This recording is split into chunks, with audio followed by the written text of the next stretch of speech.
Hey everyone, What If Fan here, bringing you another exciting part of What If Karmic Gacha system in Modern Family World. You can find the fanfic title and the original author's name on my Patreon page. Make sure to check it out and show them some love. If you enjoy the video, don't forget to like, subscribe, and ring that notification bell so you never miss an upload. Also check out my Patreon channel for early releases of all the series, where you can find all the series released one day ahead of YouTube. Alright, let's jump into it. Chapter 321, Hill House Part 2. Edward POV. Based on Haunting of the Hill House on Netflix. Leverage? Max gasped. Oh my god, are we accessories to a crime? Caroline whimpered, holding her stomach and breathing heavily. Dad! I shouted to my dad. He reached into his pocket and threw me a pocket knife. I'm so sorry about this, Mr. Crane, I said urgently as I removed the bag from the old man's head and cut off the cable tie on his hands. My dad removed the bags from the man's children and apologized profusely to them. You are. I know you, the old man, Hugh Crane, stammered as he looked into my face. Despite being kidnapped, he didn't seem rattled. He had experienced more terrifying events in his life. I'm Edward Newgate. I don't have anything to do with all of this. All I told him was to find you since you went off-grid. I didn't know he would bring you here by force. I explained slightly. As the man's children adjusted to the light, their faces paled even more at the sight of the mansion before them. The eldest daughter, Shirley Crane, walked up to Casey and slapped him across the face. My friends gasped, while I admired her tough attitude. I'll make sure to press charges against you for this. She scowled. However, Casey growled at her and stepped forward menacingly, causing her to run away behind her eldest brother, Stephen. Nell, the youngest daughter, who was a twin to Luke Crane, a drug addict, suddenly fell to her knees. Theo, the middle child who wore elbow-length black gloves, immediately rushed to check on her. Nell, are you okay? Theo asked in concern, but she didn't touch her. The oldest brother, Stephen, an aspiring novelist, hugged Nell and urged, "We should get out of this place now." Everyone agreed with him, except for Nell. Wait. Steve. Bring me close to him. She pointed at me. Nell, you're not well, Stephen tried to persuade her. We need to get out of here, Theo said urgently, fearing the house they once lived in. Nobody is leaving. Casey suddenly pulled a rifle from the car, cocked it, and threatened the family to stay. Casey! Enough! I yelled in frustration, feeling a headache coming on. Everyone, let's all take a deep breath and see if we can work this out calmly, Frankie suggested, stepping in to control the situation. Luke, the drug addict, suddenly fell to the ground, his entire body spasming. Luke! Shirley and Theo rushed to help him. Nell whispered in a strained voice, "Steve, bring Luke to him too." What? Steve looked confused. Hurry! Nell urged. Their father heard her and immediately helped Luke to his feet, bringing the twins closer to me. What's going on here? Max asked, bewildered. This is weird, I mumbled as Max laughed at my predicament. My dad went to talk with Casey and the old man, Hugh, working things out for a while. I offered the other children some food while they waited. Stephen and Shirley felt awkward, unable to leave without any transportation. So, Stephen, you're a writer? I asked, trying to ease the tension. Nell's eyes were still closed as she held my right hand. After getting a good look at her face, I realized she resembled Victoria Pedretti, the actress from the series You. We don't have to make small talk, Stephen replied, slightly guarded. Why do you even want to buy this house? I assume you know what happened here. Shirley's tone was full of hostility. You mean the death of your mother? I smiled at them. That happened 14 years ago. You're only saying this because you don't know what really happened in that house, Theo said while sipping whiskey she had taken from my dad's trunk. Hey, that's my whiskey. I scolded her but didn't let go of Nell and Luke's hands to reach for the bottle. Frankie scolded me as she overheard. Ed, why did you bring that whiskey bottle here? That's not for me. It's for Casey. I wanted to give it to him to thank him for his help. You know what? You can drink it, Theo. My tone shifted when I realized I didn't have to think about Casey anymore. Theo smirked and said, I just realized this. Aren't you that celebrity kid? No one among them knew who I was, except for their dad, who recognized me slightly from the news. The siblings didn't follow entertainment news, so they had no idea I was a singer. Yeah. That's me, I replied easily. Celebrity kid? You have no idea who he is, do you? Haley fumed on my behalf. And you, stop holding his hand. She scolded Nell, but Nell didn't respond. I sighed and asked Haley, do we still have any sandwiches? Suddenly, we heard an incredibly loud bang coming from inside the house. Nell and Luke collapsed to the ground, unconscious. Nell! Luke! Their father immediately ran to check on his youngest children. The door to the house burst open, one of the doors breaking its hinges and falling forward. Oh, I guess it's completed now, I mumbled to myself, watching the entire house shake, creak, and rattle. Some windows cracked, and a gargoyle statue on the roof fell, shattering on the ground. Maggie, Vanessa, Max, and Caroline were terrified. Haley and Vanessa hugged me in fear, shrieking, Ed! We need to get out of here! Max shouted incessantly. No! It's fine. It'll stop soon. I replied casually. And just as I said that, the rattling stopped. We should probably check on these two. It doesn't seem like they're breathing. I pointed at the twin. Nell. Stephen immediately did CPR on her, but she wouldn't wake up, so did Luke. I squatted next to Nell to check up on her, but Shirley grabbed my hand before I could. What are you doing? Casey suddenly laughed at Shirley, possibly saving her life. He saved mine before. If you care about your little sis, I think you should let go of his arm. Shirley's eyes shook and she slowly let go of my wrist. I placed my finger on Nell's wrist and checked on her pulse. Well, there is a pulse. This kinda reminds me of something. Remind you of what, Edward? My dad asked. Well, me. I said with a grin. My dad widened his eyes in shock and exclaimed in disbelief, What? Just put them in a safe spot. They'll wake up soon. I stood up and turned to Hugh. Did my dad tell you about the deal? Hugh replied hesitantly. No deal. I can't sell the house in good conscience. Even though the house is breaking down? I said, pointing at the direction of the house. Knowing that it would take some time to convince the old man, I told Casey to bring the twins to a hotel first. However, they woke up by the time Casey placed them inside the van. Nell suddenly jerked up and said, Dad! Stephen! Shirley, Theo! We should go inside the house, right now. This doesn't seem like our issue, so we should go now. I told the others as I was feeling quite hungry even though I had just eaten. I gave Nell my phone number and told her, call me when you're done. Nell blushed a bit as she accepted my card, and then she said with a determined expression, okay. I'll be sure to call. General POV. Edward left the family on their own after they started arguing about entering the house. He left the van for their use and took Casey with him as he went back home. I could have made him sign the property transfer today, Casey grumbled as he sat next to Edward, while all the girls who came with Ed sat in the back seat. Casey felt he owed Edward a debt. After his leg surgery, the doctor said he could quickly regain function since the operation had gone perfectly. Even the CIA surgeon who checked on him was impressed with the work. Casey never revealed where he had the surgery, and General Beckman, along with Chuck and Sarah, kept it a secret. Despite this, Casey was frustrated for involving a civilian in the spy world. He vowed to repay his debt to Edward, even if it meant killing someone.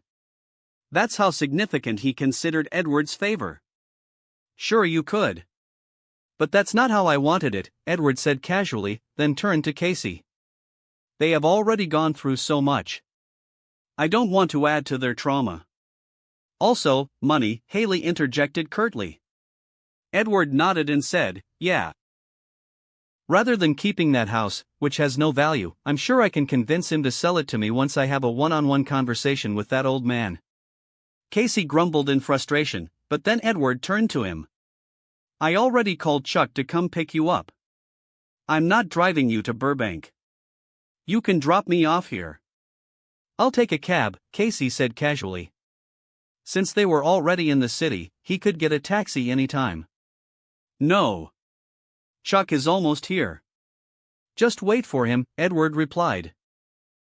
Edward dropped Casey off at Chuck E. Cheese, which irked him greatly. When he arrived home, the Dunphys and their extended family had already returned from their treasure hunt in Santa Monica. We couldn't get the car, but we did get $100 worth of gift cards each, Phil explained, not really excited about the gift cards. A lot of things happened during the drive, which Alex happily shared with Edward. Where did you guys go? Claire asked cheerfully, knowing that the kids went somewhere instead of canoodling inside the house. We went to see the hill, Edward said casually, which made all the murmurs stop. Everyone turned toward him in shock. Dad! It was so scary. Haley whined as she hugged her father. She told her family all about the trip to the haunted mansion, which bombarded Edward with questions from the family members. Gloria, especially, was against Edward moving there. You are going to get killed by a ghost. Gloria shouted. Edward turned a deaf ear and turned to Haley. Even so, the view from the hill is really great. Am I right? Vista, Ostets, Los Blancos, Enolius Importa Vivir en una Manson en Brigida con tal que tengan un buen trado, en se meten con lo paranormal. Gloria ranted angrily in Spanish while Haley stood stunned. View? View? You white people don't care about living in a haunted mansion as long as you have a good deal. You don't mess with the paranormal. Edward replied in Spanish, El precio de la colina es una ganga. Necesito ese lugar para mis laboratorios. The hill price is a steal. I need that place for my labs. Listen. Gloria expressed her frustration. What good is getting that place for cheap if you're going to die there? I'm not going to die, Edward said dismissively. Especially not from ghosts. In the meantime, the Crane family entered the house and waited until it was dark. Nell was especially adamant about this. They approached the red door, the door no one could open during their 14 years of haunting memories. Finally, the moment arrived. Nell turned to her siblings and said, Luke and I, we should have died. Luke nodded, adding, but our fate changed. Their connection to the house had been severed by their contact with Edward. Nell could have met her end hanging from a rope in the very house that now stood before them, destined to become the bend-neck lady who haunted her childhood nightmares. As they stepped inside, they were greeted by the translucent spectral form of their mother. She hovered in the dim light, longing to say her last goodbye after having been exorcised by Edward, regaining a semblance of her sanity. Memories flooded back. How their mother had once tried to poison them with rat poison-laced tea, and how she had killed Abigail, the child of the caretaker who had lived there. Hugh, their father, had made an agreement to keep the house intact, bound by the spirit of the dead child who roamed there, unaware that the caretaker had died years ago. Now, the conflict between the siblings and their father had been brought to light. Stephen finally accepted the reality that their family was haunted, rather than suffering from mental illness. He had even undergone a vasectomy before college, determined not to pass on any perceived madness. Now, he could rest easy knowing the truth. With a shared glance, the siblings moved to the center of the living room, where shadows danced in the flickering light. They laid out containers of oil, pouring it carefully around the room, a ritualistic preparation for the final act of liberation. Nell held a match in her trembling hand, the small flame flickering in the dark. This ends tonight, she declared, her voice steady despite the weight of their history. Finally, she could feel freedom and peace of mind. Luke took a deep breath, their shared pain evident in his eyes. We're free now. No more ghosts. Compared to the others, the twins were the ones who had a deep connection to the house, and had suffered a lot because of it.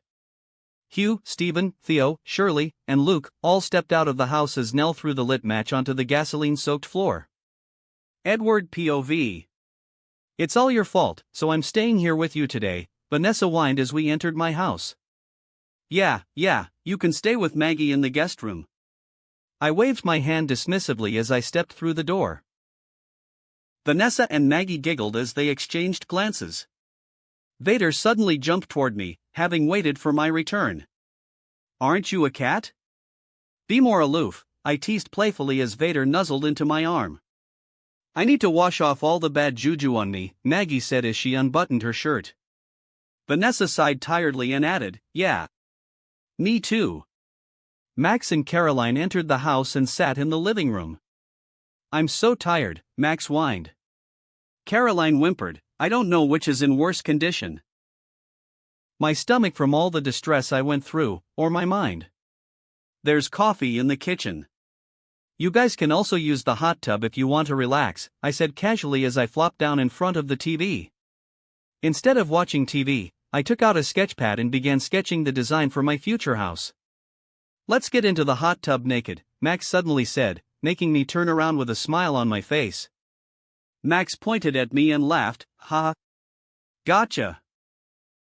Like you're actually going to wear a swimsuit in the tub, I sniped. Max laughed and said, well, I wouldn't. But since it's still light out, I don't want to give your neighbor a heart attack, or Ness. Vanessa returned after picking up a swimsuit, confused by the sudden mention of her name. What? Nothing. Max wants to swim naked, I said casually. Oh, Vanessa paused before adding, I don't need this then. Max grinned and said, I always knew you weren't as naive as you pretended to be. She's a Disney kid. Of course she's freaky behind the scenes, I teased. Vanessa widened her eyes in surprise and smiled, hey. Some of us are still nice. Those with parents around, that is. I chuckled before turning back to my sketchbook.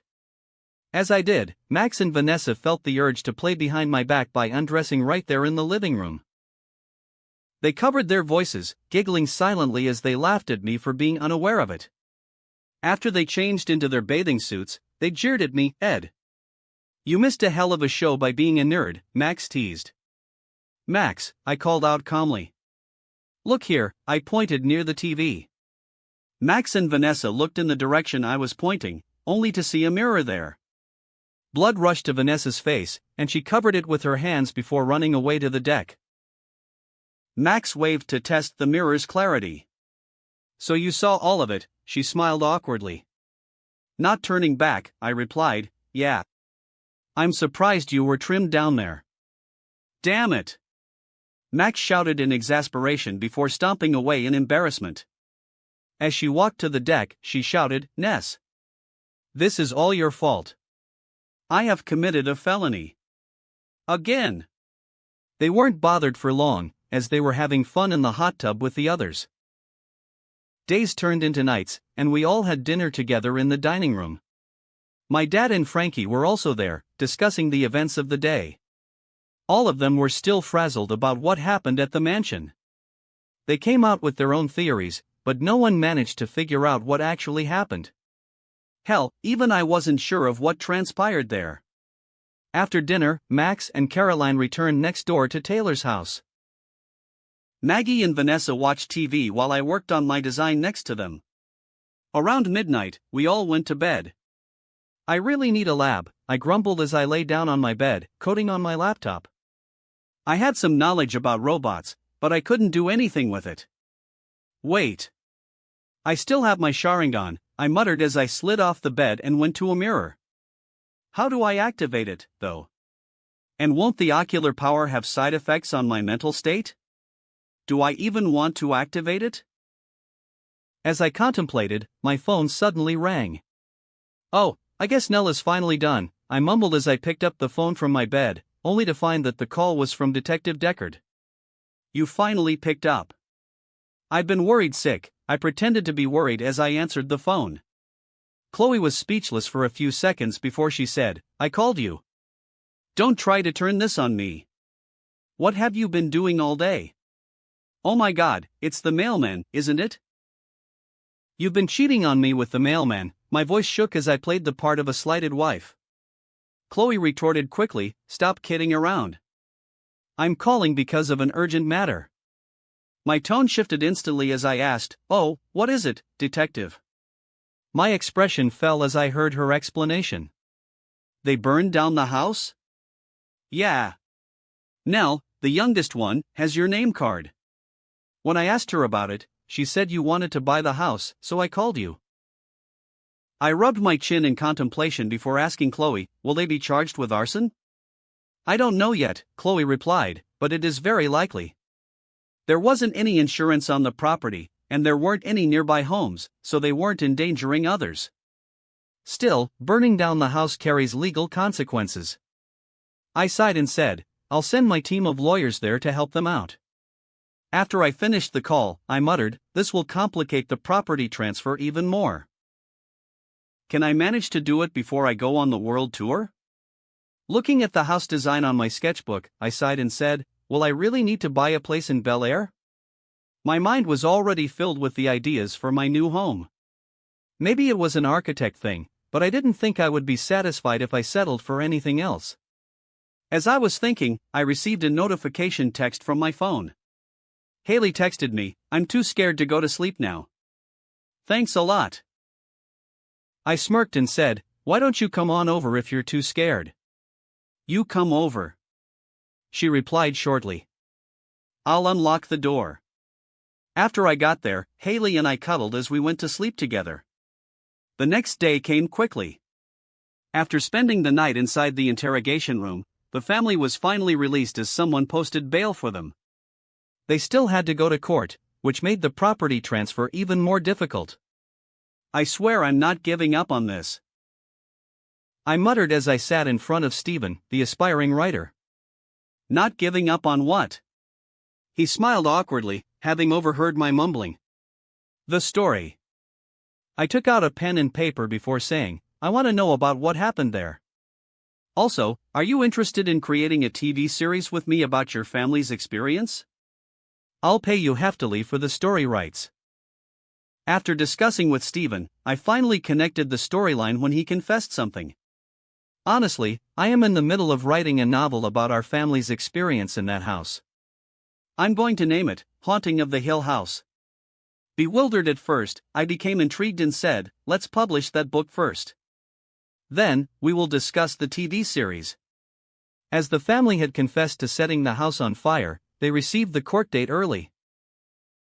I sat amongst the audience members as the court was in session.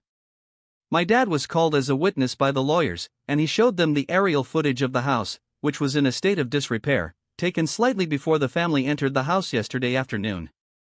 My lawyers searched for the therapy records of the 5 children, which showed extensive therapy documentation, arguing for long-standing emotional trauma that could only be resolved when the house was gone. The African-American, slightly obese, old judge knocked on his gavel as he came to a decision. Based on the testimonies presented and the emotional distress experienced by the defendants, I have decided to impose a sentence that reflects both the seriousness of their actions and the circumstances that led to them. Everyone held their breath as they waited for the sentencing. He paused, allowing the weight of his words to settle in the courtroom. While burning down the house was undeniably a crime, the evidence suggests that it was also a desperate act born from years of trauma and suffering. I heard all of your testimonies, and I have to admit, it took guts to return back to that place. Therefore, I will not impose the full penalties associated with arson. The family broke into smiles as they realized they had managed to escape felony charges. To be honest, if the lawyers defending them weren't highly capable, it was highly likely that they would go to prison. The judge looked up, making eye contact with each family member. "Instead, I am sentencing each of you to 2 years of probation. During this time, you will be required to complete 200 hours of community service. I expect you to engage in activities that benefit your community and help others who may be facing similar struggles." He continued, "Additionally, I am ordering you to participate in counseling sessions to address the emotional scars left by your experiences in that home. It is crucial that you seek the help you need to heal and move forward. The judge then addressed the financial aspect. You will be required to pay a fine of $1,000, which will go toward community programs for mental health support. Furthermore, if restitution is deemed necessary for the damages caused, I will allow the court to determine a reasonable amount in a separate hearing. As he concluded, the judge's tone softened. I hope this sentence serves not only as a consequence for your actions but also as an opportunity for healing. You have a chance to rebuild your lives and support one another as you move forward. Now that the house is gone, I hope that all of you can move forward in your life, unperturbed by the trauma of the past. With that, he rapped his gavel once more, signaling the end of the proceedings. Everyone dispersed as the judge left his seat. Outside of the courthouse, Nell hugged Theo and Shirley happily as they managed to get out of jail. I was also happy when I heard the news from Harvey. I can buy the house now? I asked, slightly surprised. Yeah. Hugh Crane wants to just give the land to you, but I assume you don't want that. Your dad will sign a deal to buy what's left of the house from him. They are going to meet tonight. Harvey said with a smile. Congratulations. You can move in once the contract is approved. Yes. I raised my hand upwards in celebration. How long will it take for everything to settle? I calmed down and asked Harvey again. Around 4 to 5 months, she replied. Fuck. I cursed out loud inside the courtroom. Nell and Theo approached me when they noticed my presence there. Oh, hello there. Congrats on getting the arson charges dropped. I shook hands with Nell after I turned immediately, and I even kissed the back of her hand. Nell blushed a bit and said gratefully, holding back tears, thank you. You're welcome. Before I could finish, Nell rushed and hugged me tightly. Slightly taken aback, I patted her back and said, oof, you don't have to do this. I'm only helping because it benefits me too. Still. What you have done for us. No one in my family could ever repay your kindness, Nell said while slightly choked up. I sighed and waited patiently for her to release me, which took quite a while, and it only stopped when Theo reminded her. Nell, you're troubling him, Theo said, slightly pulling Nell away with her gloved hand. Nell's chin quivered as she released me, her eyes full of tears. Edward Newgate. If there is anything at all I can do to repay you, I will do anything. Nell vowed. I laughed slightly and said, well, if you can act, I will learn and become an actress, just for you. Nell vowed again. I promise. Slightly taken aback, I smiled wryly and said, don't push yourself too hard. Now that you're finally free, just do what you want to do, not what I want you to do. Remember what that judge said? As Nell talked with Theo, Harvey nudged me with her arm and whispered, we can get a free actress. I don't want to take advantage of the vulnerable, I whispered back to Harvey. Suddenly, Theo took off her glove and extended her hand to me, wanting to shake it. I, too, am grateful for your help, Mr. Newgate. Thank you, Theodora. I hope that you will get your PhD soon. I shook her hand, unaware of the special ability she possessed. It was why she always wore gloves. Backed by her intense curiosity, she finally used her ability on me. Theo POV. I was told by my mother about a gift our family possesses. Like my grandmother, I learned that I have the ability to sense and absorb the emotions and physical sensations of others through touch. This empathic skill allows me to understand the feelings of those around me, but it also exposes me to their pain and trauma, making it both a gift and a burden. Another term for this ability is psychometry. I didn't tell anyone about it, but my sister Shirley has a vague idea what I could do. Nell also knew slightly about it. With this gift, I have helped many people in my therapy practice, especially children who suffered abuse at an early age. Since yesterday, my world has been turned upside down. Nell and Luke brought us to the spirit of our mother, who explained how the house had driven her to madness, nearly leading her to harm them. She revealed that the reason Dad doesn't share much is to preserve our memory of her as the kind, smart, and caring mother we all remember. Mom told us that the shackle the house had on her spirit was broken, all because of the presence of a special individual. It shocked me to think that someone could possess such an intense aura that it could cleanse a haunted house filled with over 50 ghosts. Although she didn't reveal his identity, I could figure it out myself. Nell and Luke had escaped being the house's sacrificial offering simply by holding his hand. I was curious to know what kind of person he really was. I removed my glove to shake his hand, driven by an urgent need to understand. I want to know. I need to know. The moment I touched his hand, my entire world was blinded by a radiant light. In an instant, I found myself transported to a vast field of blooming flowers, their colors more vibrant than anything I had ever seen. The air was thick with an otherworldly warmth that enveloped me, wrapping around my heart like a soft embrace. As I stood there, awestruck, an overwhelming sense of peace and love radiated from him, a presence so pure it seemed to exorcise the very shadows lurking in my mind. Drawn by an inexplicable force, I looked up, and my breath caught in my throat. Above him was a glowing ring, shimmering with ethereal light that pulsed in rhythm with my own heartbeat. Ah, it's so beautiful. Edward POV. Theo? Nell called out to her sister, who was acting strangely. Theo's entire body jerked, and she looked up at the sky. Suddenly, she flopped down onto the floor, landing on her knees. Blood trickled down her nose as she panted heavily, clutching her chest. "Hey, are you all right?" I asked, my voice laced with panic. Theo stopped me from helping her and slowly stood back up. "It's fine. I'm all right." "Are you sure?" "You should go to the hospital," Harvey urged. Theo wiped the blood from her nose with a tissue and replied, "Seriously, I'm fine. It's just that my nerves can finally relax." No one believed her, especially since she wore the same fanatical expression that Nell had when she looked at me. To be honest, many of my fans had that same look on their faces, so it wasn't entirely unusual. Theo also promised to do anything for me for some reason, but I didn't really have anything for her to do. After we got back from court, Theo applied for a job at my company in a position for which she was overqualified, demanding only the smallest salary possible.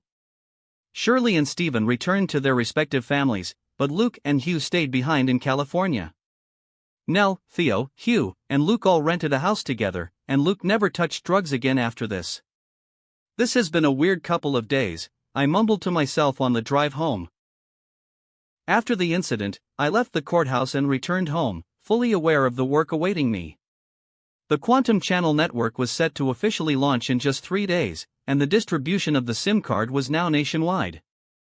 We had also executed an intensive marketing campaign for the new telecom network. I even collaborated with Marvel to hire our DJ as Iron Man for an advertisement, which garnered a lot of positive feedback from the public. Currently, 300,000 SIM cards have been distributed, and I strive for at least 2 million people to subscribe to the network within a month. I thought it would be a slow start, but we had actually gotten more than 1 million people paying to use the network in just 3 days. "Once I finish this, I can finally rest easy until it's time for the tour," I murmured as I settled into the CEO's chair in the company building, towering stacks of documents piled in front of me. As I was working, I suddenly received a text from Jenna. "A New Year's Eve party at her house? I guess I can go." I replied and accepted her invitation, but just minutes later, I received another invitation from Selena. Then, Haley mentioned that she was hosting a New Year's Eve party at Jay's house. Now, which of these parties should I go to? Chapter 322, Article. Edward POV. Early morning. An article about me went viral on the internet and then breached mainstream media, making me the most talked about celebrity in the world that day yet again. As I was eating my breakfast after finishing a heavy workout, Luke suddenly walked into the house. "Oh hey, Luke," I greeted him casually, as Robin had notified me of his arrival. I had an automatic door opener set up, controlled by Robin, so she was the one who let Luke inside. He immediately sat on my kitchen island and asked, "What are you having for breakfast?" "Veggie sausage straighta." I handed him a fork, implying that he should have a taste. Luke groaned in disgust at the word veggie, but the intoxicating smell compelled him to try it. As he took a bite of the dish, Luke widened his eyes in amazement and nodded slightly. It's veggie, but it's good. You want a plate? I offered, having made enough for Max, Caroline, Maggie, and Vanessa, who were all still asleep. Not only was there veggie sausage strata, but there were also freshly made croissants, cappuccinos, fruits, bread, jam, and some biscotti. Can I get it to go? Mom asked me to invite you for pancakes, Luke said casually, taking another bite from my plate. Laughing in disbelief, I rubbed his head to mess up his hair and said, sure. I can do that. I'll just bring the food there. Luke struggled to carry all the food in his arms as he walked back home. Claire greeted me as I entered her kitchen. Edward, have you had breakfast yet? I was in the middle of it when Luke called me here. I took a seat at the dining table with the rest of the family. Luke stole my breakfast, by the way, I teased as I watched Luke covering the Tupperware with his arm. What did he make? Alex asked curiously, trying to peek at it, but Luke hissed at her and said, nothing delicious. Go away. Fine. Alex raised both of her hands, trying to disarm the hostility. Phil greeted me excitedly while Alex and Luke had their conversation. Hey Ed. We're having chocolate chip pancakes. Again, Alex mumbled under her breath. Haley smiled at me and asked, so how does it feel to be in the news again? He's on the news again? Claire widened her eyes slightly as she flipped the pancake. For what this time? She asked. Haley started to explain, but I interjected, instead of Haley telling us, why don't we all take a guess? You don't know either? Phil was excited. I shrugged and said, no. I haven't checked what it's about yet. This seems fun. I'll start first, Alex grinned mischievously. Edward entered the news because he committed a crime again. No. And what do you mean again? Claire protested while I laughed. Alex continued, he's quite a hothead. Maybe he hit someone again. Yeah, it's going to be you. I shot back at Alex as I karate chopped her head. She was sitting next to me, while Haley sat in front of me. Luke was next to Haley, and Phil occupied the head of the table. Ouch. MOM. Alex turned to her mother to complain, but Claire snorted and said, you kinda deserve that. And he didn't hit you hard. Phil guessed, oh, I know. Edward received recognition from the Academy of Magical Arts. No, Haley rejected the guess coldly, not even allowing Phil to finish guessing. Merlin Award. He's not getting an award for being a lame magician. Haley interrupted her father. Ah, Phil exclaimed in disappointment. The sketches on his Instagram? Alex guessed again, this time she did it properly. Yesterday, I posted several design sketches for the new house and created a poll for people to vote on which design they liked best. The vote wasn't concluded yet, but so far, the Batman-style manor was leading, with an Italian-style mansion following closely behind. There were more than 100,000 comments on my Instagram post, igniting an intense debate among my fans. The comments section quickly turned into a battleground, with two factions emerging. One group passionately advocated for the Italian-style mansion, arguing that it would elevate my image and reflect sophistication. This faction mostly consisted of teenage girls and the female side of my fandom. On the other side, the chaotic fanbase rallied behind the idea of the Batman manor, insisting that I embrace my inner superhero since I already had a batsuit. The manor would cement my superhero origin and turn me into a real-life Batman. They flooded thread with memes, fan art, and even mock-ups of me in a cape, claiming that a bat-themed home would be perfect for me. The arguments escalated, with fans hurling insults at each other, each side convinced that their vision was the only right choice, and no one would want to keep an open mind to listen to the argument of the other side. No. Not that. Although they are covered in the morning show, it's not the news we're talking about, Haley explained, scrunching her eyebrow as she rechecked the article, and also replying to a comment from the other faction underneath my post, using a different Instagram profile. How is it that you know more about Edward's activity coverage than he does? Claire looked at Haley in disbelief. Haley was a bit shy as she said, "A lot of people sent me everything about Edward, even if he was mentioned just a tiny bit." I got it. Phil suddenly slammed the table, shocking all of us. It's about his movie. Phil was excited, but he quickly deflated when Haley replied nonchalantly, "Nope." Are they covering the treasure hunt? I asked casually as Claire placed a plate full of pancakes in front of me. The sweet smell of the still hot pancakes made me impatient. The butter melted slowly as it was laid on top of the stacked pancakes, and Claire smiled happily as she saw me enjoying it. Not as the main topic, but they do cover it a little bit. Luke suddenly chimed in, still holding his fork. Edward went street racing and got caught.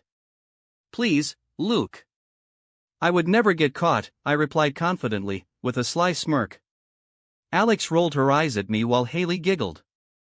Claire thought about it for a while before asking, could it be about his wealth again? Last time there was an article about his billionaire status even though he doesn't even have $1 million in his account. Not about the stock value, but that is. Haley scrolled on her phone for a moment before confirming, yeah, it is mentioned too. So, we know it's about his wealth. Since it's not what he's gained, maybe it's about what he's given back. Alex guessed. Ding ding ding. Haley made the winning sound, and Alex raised her hand in celebration. She turned to me and said, "In your face." Slightly taken aback, I ignored Alex and turned to Haley. What's the article say? I think this is from the same guy who wrote your billionaire status article, Haley mentioned before she read the article. Oh, Edward got a stalker. Phil commented. Haley said, the title is, The Benevolent Captain, How Edward Newgate's Family Has Shockingly Donated Nearly $99 million Since His Rise to Fame. So it's clickbait? Alex guessed sarcastically. Kinda, I replied in agreement. I don't think I've given away that much. I shook my head slightly as I waited for Haley to read the entire article. Haley used her news anchor voice as she continued, Since bursting onto the music scene, Edward Newgate has captivated hearts not just with his talent, but also with his astonishing generosity. She then commented slightly, they forgot about his face. And his audacity. Alex also commented. And his food. Luke chimed in. I looked at the trio with disbelief as they snickered together. Phil and Claire smiled happily as they watched all of us interact. Haley continued, with over $50 million committed to feeding the homeless and an impressive $30 million dedicated to supporting small businesses in his city, Newgate's philanthropic efforts have transformed countless lives. Alex turned to me and whispered, is that true? I don't keep track. But I can still count them, so it's not really countless, I replied quietly. Haley continued with excitement, but that's not all, he has also contributed millions to charities focused on providing medical care for sick children and funding educational programs for underprivileged youth. Claire was skeptical. When did you fund educational programs? I donated a new football field to several schools and also gave inner-city kids some classes, so I guess I did help a few. I said with some skepticism myself. How did the writer know about this? I didn't leave behind any records of it. The writer equated the company with you, treating them as one and the same. Claire guessed. It's not really wrong since you made almost all the decisions for the company anyway. She added. Haley continued without caring about the other conversation, his commitment to giving back extends to his employees as well. This Christmas, he surprised them with cars and generous gift cards, showcasing a spirit of kindness that resonates far beyond his music. As his charitable contributions approach an astonishing total of $99 million, Newgate has truly earned the title of the Benevolent Captain. There's more, but it's just more ass-kissing. She scrolled through the article as Claire looked at her in disbelief. Ass-kissing? Phil mumbled. Claire decided to search for the article to read herself. Haley, send the link to me. Haley sent the link to Claire while she continued talking. Yeah. Ass-kissing. He mentioned how the company employees he interviewed only had good words to say about Edward. Oh, he also said that the small businesses Edward supported were the ones who approached him with their stories, which piqued his interest. Haley said. Claire read the article and said, apparently, you help struggling businesses get out of tough times by loaning them funds without charging high interest or setting a strict repayment schedule. Why did you do that? Phil asked, his expression proud. I shrugged and replied, I don't know. Their food is good, and it only took a little to save them from bankruptcy. This was still after the 2008 economic crash, which caused many businesses to close shop. They needed a helping hand, but banks were scrutinizing them deeply to provide any support, after the banks were the one who fucked up in the first place. Claire continued, the writer thought it was a foolish approach. However, he also found that 99% of the businesses paid you back on the monthly payment plan. They even collectively displayed Edward Newgate's posters and albums in their stores, showing their support for you at all times. Haley suddenly leaned in and patted my head from across the table. Nice job. You did your marketing work excellently. Ah. Thank you so much. I pretended to accept that compliment before I asked, is that all he said? I think so. I don't really care to read the ending. Haley replied with an innocent smile. Alex looked at her with disbelief and said, finish the article, Haley. Hey, you're not the boss of me.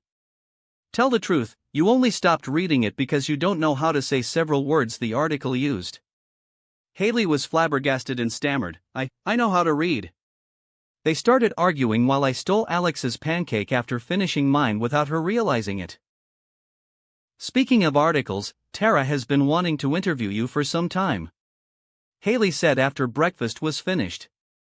Claire wanted to go to the grocery store, but soon after that, Phil and Luke left together to pick up some toys while Phil ran an errand. That will be great to watch. Alex said. I turned to her and asked, did you finish the puzzle yet?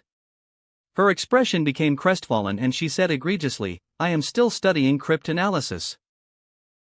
I'm not going to be obsessed with it, and I will take my time. I interrupted her speech, in other words, no progress at all.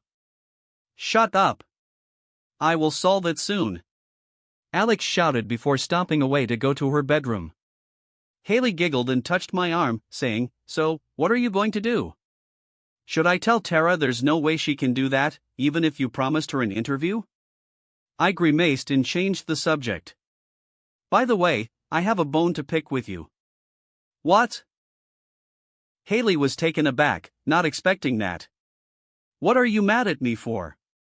You didn't give me any Christmas gifts, I said teasingly, though I remained confrontational. Oh, she stammered before saying, I haven't finished them yet. I guess I can wait. I nodded slightly before adding, if Tara can get here before noon, then I guess I can let her interview me. Really? You don't want to ask me what the gift is? Haley sounded slightly disappointed. I smirked and said, I am curious, but I also want to be surprised, so I'll just wait until it's finished. It's a shirt, by the way, she spoiled the surprise with a mischievous grin. I rolled my eyes and said, no more details. It's. Falalala, I covered my ears and walked to the door. You and Tara should come to my house later if she wants to do it today. Ed. The color is. No. I got out of the house and slammed the door in her face. As I returned home, the girls were already enjoying their breakfast. Max asked as she lounged in my living area, we have tickets to a stand-up show tonight. Do you want to come? Maggie scoffed and said, Max, he won't come. He's a workaholic who hates going out. Also, the stand-up show is for people over 18, Caroline added with a sympathetic smile. Yeah, but do you think they'll stop him if he wants to get inside? Max argued with a grin. Max isn't wrong, I agreed with her. She's a bit of a wild one, but she's not wrong. Why did you even bring that up? Vanessa looked at me in shock. Of course, the other wild one will come to her defense, I shot back at Vanessa. Everyone should go now. I have an interview here in a few minutes, so you guys should leave, I told them. Interview with who? 60 minutes? Max asked excitedly. I shook my head and said, no. TMZ? Vanessa guessed. No. More prestigious. CNN? Caroline guessed. I told you more prestigious, and you guessed CNN? I looked at Caroline in disbelief. What? She didn't understand what she just did. Oprah. Is it Oprah? Maggie was incredibly excited. Nope, I replied instantly. More prestigious than that. More prestigious than Oprah? You're messing with us, right? Max rolled her eyes and scoffed. Tell us then, who's coming to interview you? Maggie asked with derision. I smirked and said, Palisades High School Newspaper Club. Everyone was baffled by the reveal. After sending everyone away, I checked in with Robin regarding something I had asked her to do in the living room. Did you find out who informed the writer? I asked. The paper mentioned one of them, the store owner. The charity funds are public access, and he got that information from there. However, he obtained the loan numbers from an executive in your company. Who? I asked, narrowing my eyes. Brett Anderson, portfolio manager. She's responsible for filtering out the loan applications, Robin said as she pulled up the employee's information through holographic projection. Should I send her an official reprimand about this? I asked Robin with a slight wry laugh. Even if her intentions are good, she still leaked company secrets. It was a fireable offense and could potentially ruin her career, as no other companies would want to hire someone who leaked confidential information. I still didn't know if she did it subconsciously or on purpose, and I wanted to give her the benefit of the doubt until I knew the truth. Robin agreed immediately. Yes, sir. I'll notify her superior.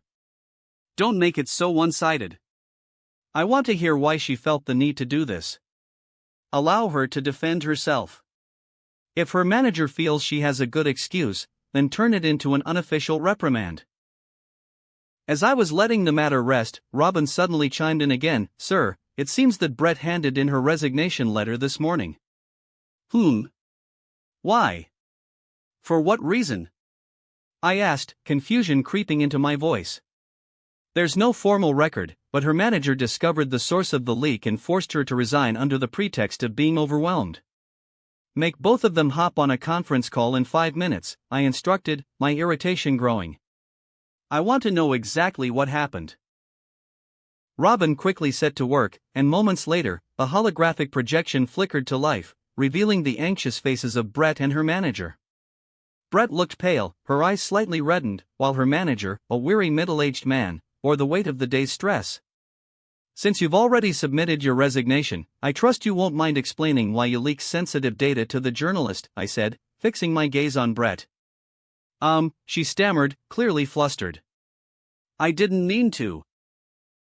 It was just. I got a little carried away. I was so excited to be part of the company, and in a moment of enthusiasm, I accidentally bragged about our projects to that, journalist. I didn't even know he's a journalist. I raised a hand to pause her. Okay, that's enough for now. Her voice wavered as she added, I'm really sorry for this. Look, if this were a public company, you'd be fired on the spot and blacklisted everywhere. But luckily for you, it's not. Confusion flickered across her face as I continued. Instead, you'll face a 10% pay cut for a month, and I expect you to take on additional responsibilities to prove you can handle this.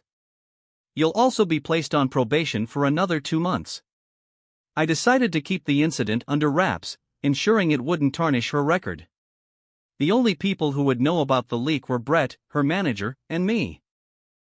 So, are you going to quit, or are you going to accept your punishment and keep working here? Brett chose the latter. Robin would monitor her closely for the next few months to determine whether her remorse was genuine or just an act. The journalist is another thing. I narrowed my eyes as I looked at his profile. He has a classically handsome look, which was why Brett had fallen for his flirtation and goading. But, it's not like he has some animosity towards me. Still, he's giving me a bad feeling. I said as I scrutinized his face. Ding dong.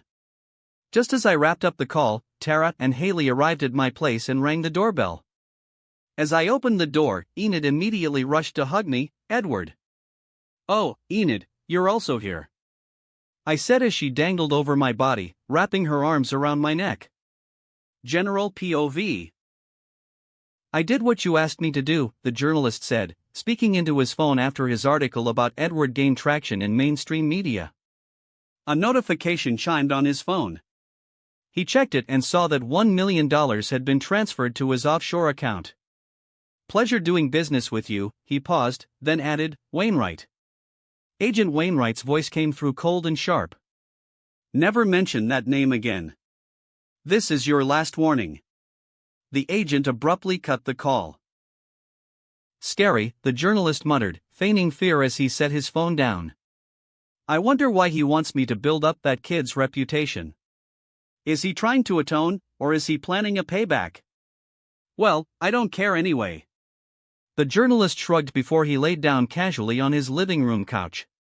Chapter 323, New Year Eve Part 1. Edward POV. So, how much will you be paying me for the interview? I asked Tara teasingly, though I acted as if I were serious. We were sitting on the couch, with Tara diagonally across from me, while Enid and Haley stood by the living room, watching the interview from afar. Tara didn't want them to disturb the interview, so they had been kicked out from her set and asked to keep quiet. Taken aback by my question, Tara placed her notebook down and stammered, Pipe? We never discussed, any payment. We are discussing it now, I said seriously. With a smug look, I said, my last interview sold for $40 million, resurrected Conan's talk show, boosted both Taylor's and my careers, and even got some billionaires to send me gifts after they heard about my story. Tara smiled in disbelief, her mouth slightly dry. Now. I agreed to do the interview with you. I don't expect the same compensation as the previous one, but I don't want to walk away empty-handed. I paused to let her think. Haley rolled her eyes, aware that I was playing around with Tara, who looked quite helpless. Enid raised her hand, trying to say something. I turned to her and pointed out, yes, the sister. Don't call me the sister, Enid shot back, giving me a dirty look, though she couldn't maintain a straight face. I just want to ask if you have something in mind, Enid said, trying to help her sister and wanting to see the interview. Tara widened her eyes slightly in realization and turned to Enid, snapping her fingers at the same time. Yeah, thank you, sis. She turned back to me and asked, what do you want? What can I get? I'm not the one who's supposed to think about that. You should. You're the one who wants this interview, I replied while sitting cross-legged. All right, I see where this is going, Tara mumbled in exasperation, slowly unbuttoning her shirt. Will this be enough? She asked, displaying her white undergarment. She batted her eyes at me and said, then after the interview is over, I can stay behind. Haley and Enid fumed. Haley scolded, bitch, button it back up. That's not even funny. I'm not interested in your A-cup, I said teasingly. Also, do you really think that will suffice? Tara looked offended. You know what? In one of the questions I want to ask you, I was going to ask about your sexuality. I don't have to ask that anymore now that I know you're gay. It's not gay to not be attracted to a man's chest, I shot back, which made Tara gasp wildly in disbelief. A man. A man. Sup, Edward. Don't mind me, I just need to get something. Max suddenly walked in, heading straight to the kitchen from behind me, so I hadn't seen her yet. Wearing a push-up bra and a tight, low-cut top, Tara's eyes were glued to Max's chest as she rummaged through the fridge. I looked at Max in disbelief. What the hell are you doing? I'm hungry. I think I left half a croissant back here, Max shouted. As I watched her, I asked with confusion, did you just get back from selling your body on Figueroa streets? That was the neighborhood where prostitution is rampant. Basically, I was calling her a hooker. Max closed the fridge with her leg, holding basically everything in her hands. I'm meeting with someone later, she said, slightly embarrassed. A John or a date? I teased. A date, but when I'm done with him, he's going to wish he had money to pay me, Max snorted, chuckling as she left the house. After Max left, I turned back to Tara, who was still in shock. Still want to argue that I'm gay not to accept yours after seeing that? Never mind. She accepted her fate instantly. I snickered and said, I'm just messing with you. Just ask what you want to ask. No. I don't want to ask you anything now. Tara sulked, not wanting to continue the interview any longer. Her expression made me laugh. I thought of something, then I said, well, if I was you, I would stop the interview right now anyway. It's not the right timing yet. Huh? Why is that? Tara raised her eyebrow. Haley and Enid were both curious to hear my defense. Enid asked, what's about her timing? Haley asked, putting her index finger on her chin, should she do something else first before conducting the interview? Tilting my head lazily and resting my head on my right hand, I said calmly, don't misunderstand, I said if I was her. I have no intention of teaching you anything, for free. Again, I can do this. Tara unbuttoned her shirt again, but Haley approached her and grabbed her hand to stop her. Haley looked at Tara angrily and turned to me again, changing her expression into a smile. Ed, don't speak in riddles. I know you're dying to let it all out anyway. I laughed in amusement and said, my therapist told me to stop trying to add on responsibility for myself, so I'm not going to do anything anyway. Enid waved the topic off and tried to defend me. If he doesn't want to say it, then that's his choice. Tara narrowed her eyes sharply and said, I'll offer you both my friend and myself. Haley darted her eyes between Tara and me as we locked eye contact and asked, what exactly is going on here? I chuckled and replied, I'll do this only once, but remember, once you get inside my mind, there's no turning back. It might destroy what's left of your childhood, but it will also lead you to amazing wealth. Question, will it make us as stressed out as you are? Haley interjected. Yeah, definitely. You will be stressed out. I nodded easily as Haley giggled. Then I don't really want to know, Tara said, pulling out her notebook.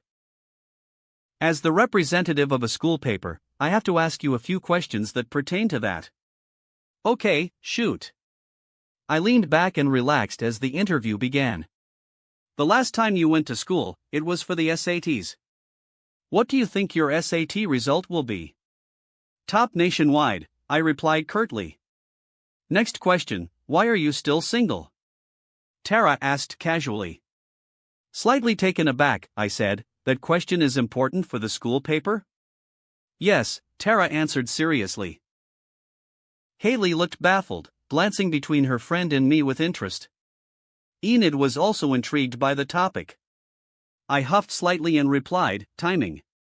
What about the timing? Tara pressed, putting more pressure on me. Bad timing for me to start a relationship now or to ask someone out. But you do have someone you want to ask out?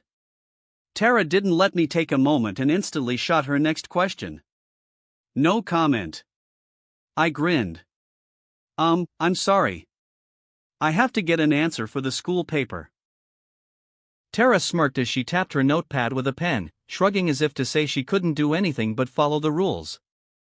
Haley grabbed her necklace and fiddled with it, pretending like she didn't want to know the answer. Oh, I see. I guess the school paper should know that it's none of their business, and they should probably ask the next question if they want the interview to proceed. I hinted threateningly. Moving on, Tara quickly transitioned. How many notches do you have on your bedpost now? I'm sorry, what? I leaned in closer, baffled by that question. How should he know how many notches are there? Enid muttered in confusion. Even Haley looked puzzled. Tara grinned and explained to the duo, it means how many girls he has slept with. I think the school paper needs to be shut down if these are the types of questions they're asking. I rubbed my forehead tiredly. Tara groaned, our school paper is mostly gossip. What kind of questions did you expect? I leaned forward and grabbed the notebook from her. I don't believe these are actually questions from it really is a list from the school paper. My eyes widened in disbelief as I read through the questions in her book. What size cup do you use when playing football? Do short skirts turn you on? Which do you like better, redhead or blonde? As I read through the list, my initial shock turned into amazement. Our school paper has the potential to become the greatest tabloid in the entire country, I jeered. The room fell silent for a moment until Enid broke the tension, asking, "So, do you like short skirts?" "All men love them," I replied honestly, then slowly looked up at Tara. "You cannot quote me on any of these questions." "Ah!" Haley exclaimed in disappointment. I turned towards her with disbelief, my lips curling into a grin. "What's with the sigh?" Haley felt embarrassed as she was caught and said, I'm a fan of the school paper. I've never once seen you read anything in the 4 years I know you."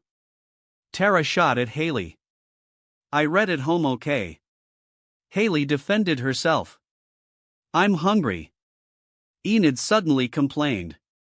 Tara looked at her with disbelief and said, "I told you to eat at home. I'll make you some sandwiches."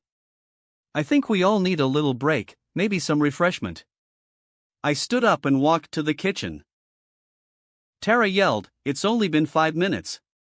Do you want a sandwich or not?"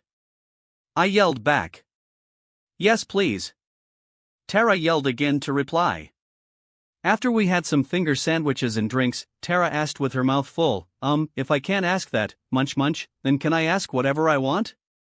"You can ask whatever, but I also have the choice to answer or not," I replied easily. We chatted for a while before everyone left. Tara didn't ask me much.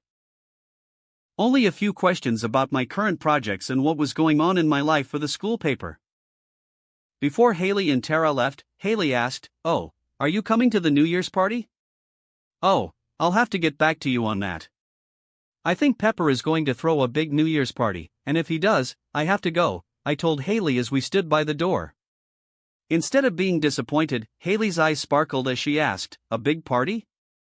You mean like celebrities, models, and all that?" Tara was also excited and added, "Can we come?" Slightly taken aback, I dismissed their questions, saying, "You know what? I'm going to confirm with Pepper first before telling you guys. I'm still not sure if the party is going to be kid-friendly." Enid retorted, "Is that aimed at me?" "Yeah, basically," I agreed easily, which annoyed Enid. As a Christmas gift, I had given Enid a Harry Potter-style moving photograph, made with a thin LED screen that she could paste on her wall. She could program it to include other gifts, but I suspected she had something inappropriate on it that made her blush every time I brought up the gift. As everyone left, I returned to my room and opened up my laptop. I was reading a marketing strategy for the SIM card sales, the cost of marketing, and the amount of workforce needed to handle it. However, I was distracted by a ringing from my phone. "Yellow. Did you leave something behind?" I asked Haley through the phone call. "No." "Do you want to make out?" she asked suddenly. A little confused, I asked, "Wait, what?" "Make out. Do you want to make out with me?" Haley asked again. "Give me a call once you're done with your work. I'll come over," Haley said before she cut the call. My mind blanked out for a bit before I decided to do something. I opened up my social media and uploaded a post on everything I owned. "All right, work is done," I said before I grabbed my phone again. General POV. "Huh, that's strange," Pepper muttered as he put down his phone on his desk. Ronaldo asked in concern, "Why did Edward call you? Is there any trouble?" "He doesn't only call me when there's trouble. Sometimes he just calls," Pepper replied, grimacing at the implication Ronaldo was making. Ronaldo breathed a sigh of relief and said, "Thank God. I thought I'd have to do more work during the holiday." Pepper furrowed his brow and said, "Edward just asked me if I'm going to throw a New Year's Eve party." "Why is he asking me that?" Ronaldo looked confused. "Maybe you were supposed to do it as a boss? Isn't it a CEO's responsibility?" Pepper propped his chin on his hand as he contemplated and asked Ronaldo, "Find out if CEOs usually throw New Year's Eve parties." Ronaldo let out a long sigh, which made Pepper more frazzled. "Don't sigh. My professional image is at risk here. I need to know if I have to hold a party or not. Harvey suddenly walked into the office with some documents Pepper needed to sign. What's with the yelling? Pepper turned to Harvey and said whiningly, Harvey, you'll know this. Do CEOs usually throw New Year's Eve parties? Harvey replied casually, it's not uncommon. Usually, Silicon Valley CEOs and companies with incredible growth. Pepper's eyes widened in realization as he muttered, we had incredible growth. Ronaldo was shocked too. Silicon Valley companies are usually tech companies. We make most of our money from software sales and tech grants, Harvey said, furrowing his brows. Pepper suddenly slammed his hand on the table. No wonder he called me. I forgot my huge responsibility as a CEO. It'll be hard to find a venue, Ronaldo paled, fearing more work. We can throw it at my house, Pepper suggested gleefully. Pepper's mansion sat on 5 acres of land, covering 55,000 square feet, which he had bought for $70 million in Beverly Hills. I don't think that's a good idea, Harvey said. Employees usually know the CEO is rich, but they don't want to know how rich they actually are. It's better to find a different venue. Crestfallen, Pepper protested, what's the point of me buying that house then? You can make your friends feel weak in the knees. Realizing how they are all peasants, but definitely not your employees, Ronaldo said sternly. I'll get to work on finding a venue for the party. We need performers too. Pepper said excitedly. It would be great to hear one song from each year of this decade. And the original artists should perform them, Harvey added, raising the stakes and making Pepper even more enthusiastic. I love it. Before Pepper could fully react, his excitement dimmed as Ronaldo interjected, that means we need to call Britney. She's kind of the queen of the early 2000s. Pepper bit his lip in frustration but finally decided, then so be it. Call Britney. News about the CEO holding a party spread quickly throughout the entire company. Many employees were elated about the upcoming event. Pepper made attendance optional, ensuring those who didn't want to go didn't feel obligated. Meanwhile, a buzz was happening inside the marketing department. He's really daring, a tall, lanky man said in disbelief as he read Edward's Twitter post. At Edward Newgate, police car light hashtag call challenge police car light. Think my Starlink sucks? Prove it and win $100 million. Money bag. Rules. Confirm that you're using the line. Must be within the American continent. Call someone else who uses the same network provider.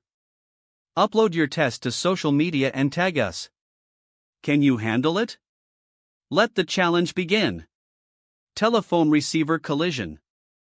$100 million? Annie stammered in shock, her fingers trembling as she grasped the implication. He didn't even say the first one to do it. Everyone, her voice broke as she continued, everyone who proves it will win. Sunhee giggled madly at the post. Appa is really cocky. Love. She liked the post and retweeted it. In the Starlink department, phones rang nonstop from media companies wanting to verify the validity of the challenge. News outlets began to cover the story, and various videos popped up on social media. One video showed a fully equipped man crossing a desert. Location, Mojave Desert, California.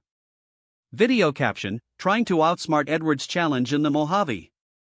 Cactus smiling face with sunglasses hashtag Starlink challenge. $100 million is mine. A tanned man set up his phone on a rock, aiming the camera at himself. Alright, everyone. Testing my Starlink in the middle of the desert. Let's see if this works. No other networks could have any reception here. However, Starlink does have reception, still showing 4 bars. I'm going to call my pal in New York. He's using the same SIM card. Let's see if Newgate is just another cocky kid, or if Starlink is really as outstanding as he claims. He called his friend and shouted, "Can you hear me? Why the fuck are you calling me, Josh? I don't want anything to do with you after you fucked my sister." Josh quickly cut the call and said, "The call connects perfectly." Fuck. Who else can I call? Suddenly, a gust of wind knocked the phone over. Fuck. I have to go back now. A sandstorm is approaching. Many people participated in the challenge, and the number of users registering for the network service increased tenfold in just one day. Participants challenged the network from places like Hawaii, deserted islands, Rocky Mountains, and deep within forests. Some even got lost and required search parties to rescue them. Fortunately, they could call for help, showcasing the network's capability and reliability. As the challenge began, Starlink popularity rose up drastically, which made all other network providers feel threatened. They tried to lower their prices, create a challenge on their own, but no one has the same guts as Edward to offer up $100 million for the prize. Edward POV. As Haley and I were kissing on the couch, Haley suddenly stopped and asked me seriously, "Your phone kept blowing up. Are you sure you don't have to answer that?" "Yeah. I'm sure," I said casually as I pulled her in closer. Now, where are we? Chapter 324, New Year's Eve Part 2. General POV. We have 12 hours left before the party kicks off. There's no need to rush, but please ensure you're following all safety measures. We can't afford any accidents with our top performers on stage, Ronaldo instructed the team. Ahem, Pepper interjected, clearing his throat to get Ronaldo's attention. Ronaldo sighed and added, "And Britney too." The New Year's Eve venue buzzed with activity as staff, technicians, dancers, and construction workers filled the space. Located in the Palisades, the Grand Mansion featured an oakwood exterior and an infinity pool, sprawling over 30,000 square feet and enclosed by a gated stone wall. "When will the caterers be here?" Pepper asked, his irritation simmering, though he wasn't yet yelling since time was still on their side. The caterers are scheduled to arrive at noon. Max is also preparing 500 cupcakes for the event, Frankie replied casually as she flipped her notes. So far, 50 VIPs have RSVP'd, 23 are attending, she added. Why? I invited them specifically, knowing they might not show up, Pepper said, confused. Various executives from TV networks, distribution companies, and studios were on the guest list, including a Disney executive. Edward had ensured Pepper built relationships with these individuals over the past 3 months, which Pepper had done, albeit reluctantly.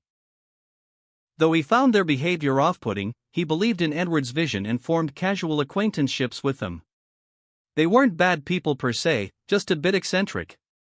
I think it's related to Edward's search for a new CEO, Frankie remarked nonchalantly.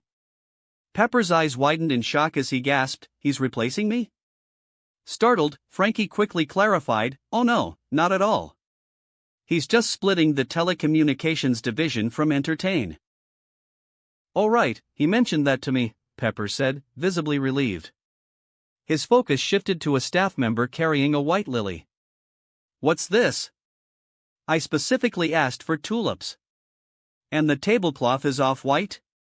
Why didn't you just tattoo pour on my forehead? I can't take this. I'm done delegating." Frankie let out a sigh of relief as she watched Pepper storm away in frustration. "Wait, I still need your confirmation," she called out, but he disappeared into the throne. Determined to find him, she followed the sound of shouting.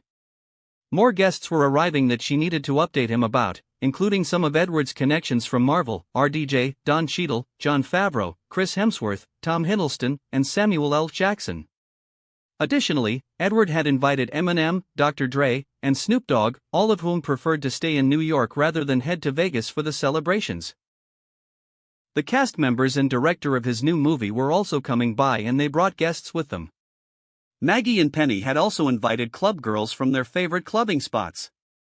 Brenda Song, Ashley Tisdale, Ashley Benson, Shay Mitchell, and several other young actresses eager to meet Edward, all confirming their attendance for the New Year's party.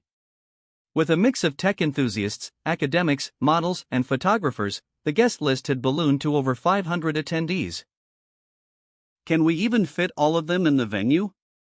Ronaldo muttered anxiously as Frankie caught up to Pepper, forcing him to halt. Pepper collapsed onto a sun chair, a handkerchief shielding his face as he tried to calm down from the stress of party planning. Ronaldo and Frankie fanned him to help cool him off when Randall jogged over, slightly out of breath. Hey, bosses, Randall stammered, drawing Pepper's attention. He pulled down the handkerchief and groaned, "Oh great, what now?" Randall scratched his head nervously before continuing, It's the Billboard guys again. Edward and Taylor didn't want to go to their party, even after winning Artist of the Year, Frankie replied matter-of-factly, noting that Billboard had announced Taylor as the best female artist and Edward as the best male artist. They were set to present the awards at a broadcasted event, but since no appearances were mandatory for collecting the awards, both decided to send representatives instead. "No, not that," Randall interjected quickly. "Well, it is about that, but not in that way. They said since both will be at our party, can they?" "No," they asked, not just said. "Just spit it out, Randy," Frankie urged firmly. "Okay," Randall took a breath, still speaking quickly. "They want to send a cameraman and an award presenter here to record Ed and Taylor receiving their awards, live, or not live. They said they could record it and insert it into their live show later." Frankie considered the request, but Pepper firmly stated, they can record it at the company. "No press will be present here." "I'm on it," Randall replied, dashing off to handle the situation. "By the way, is the party kid-friendly?" Frankie asked Pepper, her concern evident. "Ed wants to bring his friends, will it be appropriate?" Pepper's eyes widened as he pondered this, then decisively replied, "We'll split the party. Outside for adults, inside for the kids. Concerts will be open to everyone." Frankie nodded in approval, praising him, "Good thinking, Pepper. I'll take it from here, if you don't mind." Pepper groaned sickly, "Ugh. All right." As Pepper lay down, suddenly, Emily Blunt approached him. "Hi, Peps," she greeted cautiously, slightly waving her arm as she bent forward to meet Pepper's eyeline. Frankie stopped walking away and immediately turned back to see what was going on. Pepper jolted upright from his chair and looked at Emily with shock. "Hey, Emily. Why are you here so early?" "Oh, I'm not really here, I just stopped by because there's something you might want to hear," Emily said, her face burdened with concern. Pepper and Frankie exchanged glances before Pepper asked, "What is it?" "First of all, I should introduce him." Emily pointed at a tall man waving from afar, covering his face from the sun glare. The man approached Pepper and greeted him politely, "Hey there. You must be Pepper Saltzman. I've heard so much about you. Jim Krasinski?" Pepper widened his eyes in shock as he shook hands with the man. John Krasinski chuckled and said, "It's John, by the way. John Halpert." "Oh, sorry. John Krasinski." Pepper blushed slightly as he was teased by the man. "Are you the bearer of the bad news, John?" Pepper asked. John nodded with a strained smile and said, "I'm afraid so." "Should we talk somewhere private?" They moved to the mansion's reading room. John and Emily sat together on one side, while Pepper and Frankie sat on the other. "I hate to be the one to tell you this, but your kid has pissed off a lot of people at NBC with his joke in Conan's interview," John said calmly. John was referring to the time Edward called out NBC for not honoring their contract and canceling Conan's show to give the slot to the previous host, Jay Leno. Both Jay and the NBC executive were friends, and they felt slighted by Edward's comments. "Also, you invited a CBS exec, but there wasn't anyone from NBC on that list," John explained. "So they are going to renegotiate contracts for airing The Office from your Netflix streaming site." John smiled slightly and added, "Which is troubling for us because, the royalties have been nice." "They are so petty," Pepper grimaced. "Even though it was their own actions that led to this. How about Leno's ratings? Isn't that abysmally low?" John snorted and said, "See? That kind of thing. It may be true, but don't say it in front of them, or on air." John made Pepper and Frankie chortle a bit with his joke. He added, "Emily spoke highly of Edward, she kept telling me how nice he is, and she also mentioned he can be vengeful. Never to cross him. So instead of it turning into an all-out war between NBC and you guys, maybe we can figure out an alternative way?" A way that I can keep getting my royalties? Frankie scrutinized John and asked, I'm sorry, even though you have good intentions, Mr. Krasinski, I'm still puzzled about how you fit into this upcoming feud between Edward and your employers. First of all, we have to go through 3 different studios and companies before we even reach NBC, which aired our show, John clarified, drawing a line between himself and NBC. And I'm not speaking on their behalf.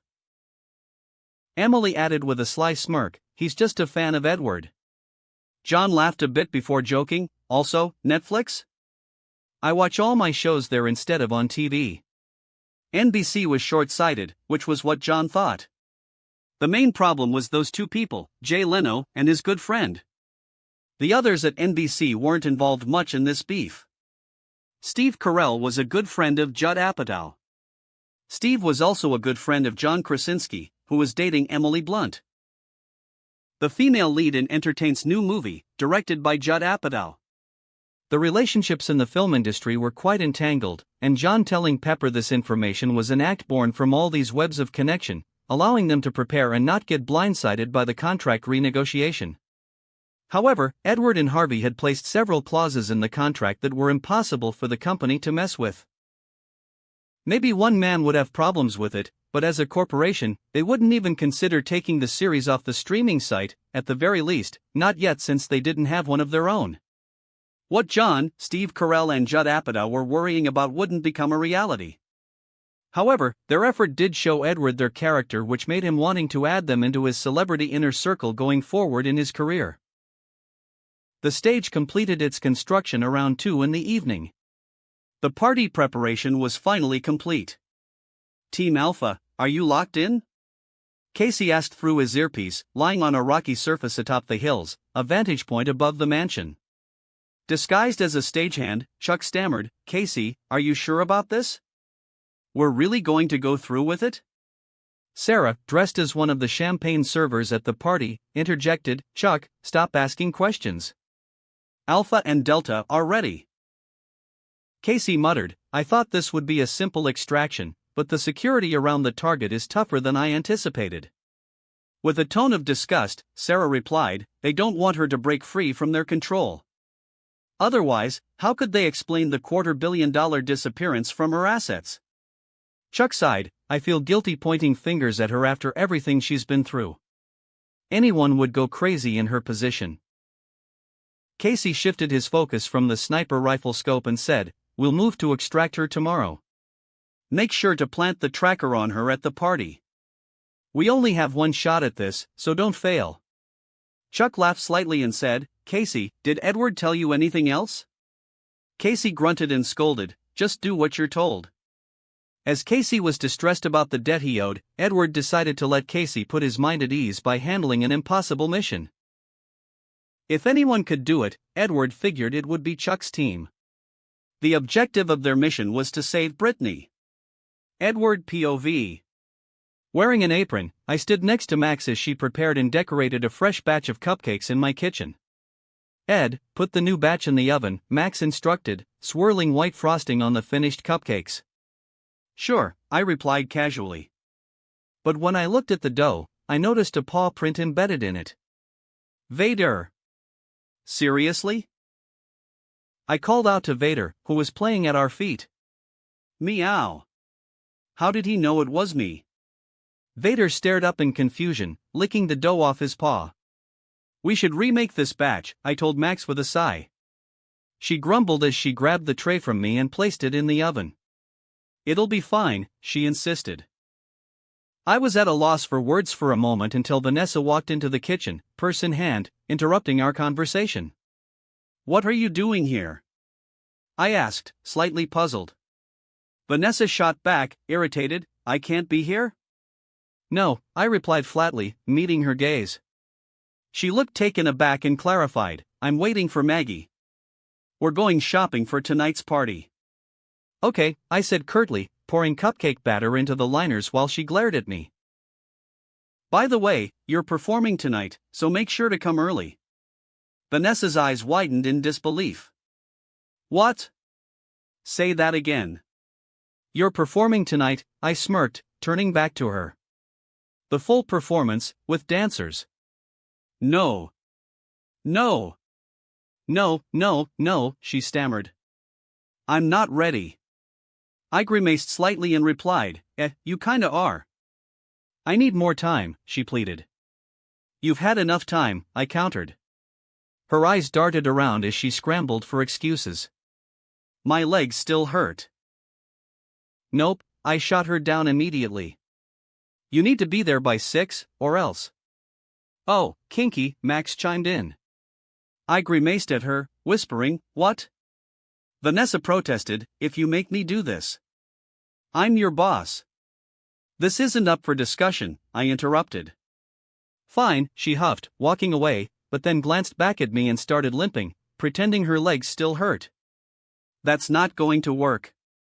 He's not looking, Max advised her. Vanessa rolled her eyes in frustration and stomped off in anger. I ate a freshly baked cupcake and said to Max, you'll be cooking this entire morning, right? Do you even have an outfit for the party? Look, which do you think is bigger? Max held 2 cupcakes in front of her breast and asked cheekily. Your boobs. You are coming to the party, right? I ignored her attempt to change the subject and pushed forward with my question. Of course I'm going. But, I'll have to go back early as I need to look after Vader. Max replied with a slight irritation. Good, I trailed off before I turned to her seriously, you're not going to bring a boy home and make out on the couch, probably doing even worse while you're taking care of her, right? Max stammered and said playfully, how did you know? Also, I caught you doing that too yesterday, so you're in no position to stop me from doing that. Shrugging slightly, I said, that's true. Alright, I promised my makeout partner to take her out today. I'll be back around 3 and then we'll go to the party. Wait, are you telling me that you are going on a date? Like, a date? Max grinned as she looked at me with excitement. I nodded slightly and said, a date. Oh, Edward is finally going to get some. Max jeered. I adjusted my collar one last time, ensuring the V-neck shirt sat perfectly against my chest. Glancing at my reflection in the car window of the new sleek 2010 black Dodge Viper, I checked my hair before stepping out. Why am I even nervous? I thought as I walked to her door. Slowly, I took a deep breath and pressed the doorbell. The chime echoed softly inside, and I could hear the faint sound of footsteps approaching. My heart skipped a beat as I sensed her opening the door. Moments later, the door swung open. Hi. Haley smiled bashfully as she saw me. She wore a short skirt that danced around her thighs and a halter top that accentuated her figure while revealing a hint of her belly. Her smile was bright and infectious, which made me smile too. Wait. However, Haley's smile soon froze as she saw what I was wearing. Hey, Haley. You look, I greeted, but Haley showed her palm, prompting me to shut up. You're wearing a classy outfit. She accused me. You told me, casual clothing. She huffed angrily. This is my casual outfit. Slightly confused, I glanced down at my green fitted shirt before turning to her again. No. It may even be old money style. Now compared to you, I just look trashy. She complained as she ran her hand on her outfit. Stifling my laughter and slightly covering my mouth as Haley kept getting angrier, I tried to comfort her. You look gorgeous. That's what I was trying to say before you stopped me. Haley widened her eyes slightly and became abashed. Oh. Thanks. Do you want to come in? Slightly taken aback by her action, I reminded her, I thought you don't want me to come in?